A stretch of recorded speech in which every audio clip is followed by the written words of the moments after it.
हिंदू महासभा राम जन्मभूमि का मुकदमा लड़ रहा था। यही लाल कृष्ण आडवाणी सहित भारतीय जनता पार्टी और आरएसएस के प्रमुख नेताओं ने हमारे नेताओं से संपर्क किया और उन्होंने कहा कि भाई साहब, आप लोग इस तरीके से मुकदमे लड़ते रहेंगे, अगर आप कहें तो इसका हम राजनीतिकरण कर दें और अपनी सरकार बन जाएगी तो राम जन्मभूमि का मुकदमा ठीक ठाक हो जाएगा।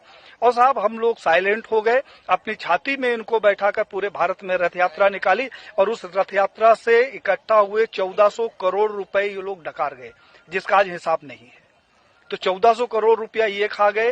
हिंदुत्व के नाम पर जो भी प्रखर नेता आगे आता है, कहने के लिए थोड़ा सा बुरी बात है लेकिन कहना जरूरी है, अशोक सिंघल जी को मैंने पत्र लिखा। हमने कहा 1400 करोड़ रुपया जो राम जन्मभूमि का इकट्ठा हुआ कहां गया।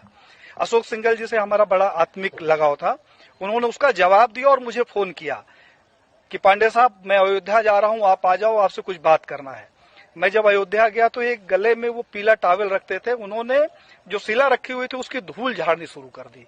हमने कहा कि ये क्या कर रहे हो। बोला, पांडे जी, मेरा अंतिम सपना है कि किसी तरीके से मेरे जिंदा रहते ये मंदिर का निर्माण हो जाए। साहब, उन्होंने हमारी उनकी काफी गंभीर चर्चा हुई। उन्होंने कहा, पांडे जी, अभी नहीं तो कभी नहीं। तो हमने कहा, क्या करोगे, आप लड़ तो सकते नहीं। बोले कि अब मोदी है और लड़ूंगा भी और विरोध भी करूंगा। और साहब, अशोक सिंघल जी एक स्वस्थ व्यक्ति जिसके साथ हमने 2 दिन बिताया, वो दिल्ली जाता है और अचानक उसकी मौत हो जाती है। प्रवीण भाई तोगड़िया, जिसके पास जेड कैटेगरी की सुरक्षा हो, जो पेशाब करने बाथरूम में जाता है तो पहले बाथरूम चेक होता है और वो रोड के किनारे लावारिस पड़ा मिले, उसकी सिक्योरिटी का पता नहीं और उसका पता नहीं।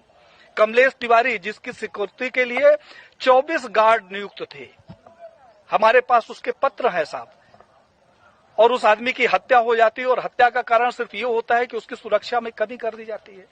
तो बीजेपी के समय में मैंने ये देखा कि जितने हिंदूवादी प्रखर नेता हुए हैं उनकी एक एक करके हत्या कर दी गई। अभी 2 तारीख को हमारे पास लखनऊ से फोन आया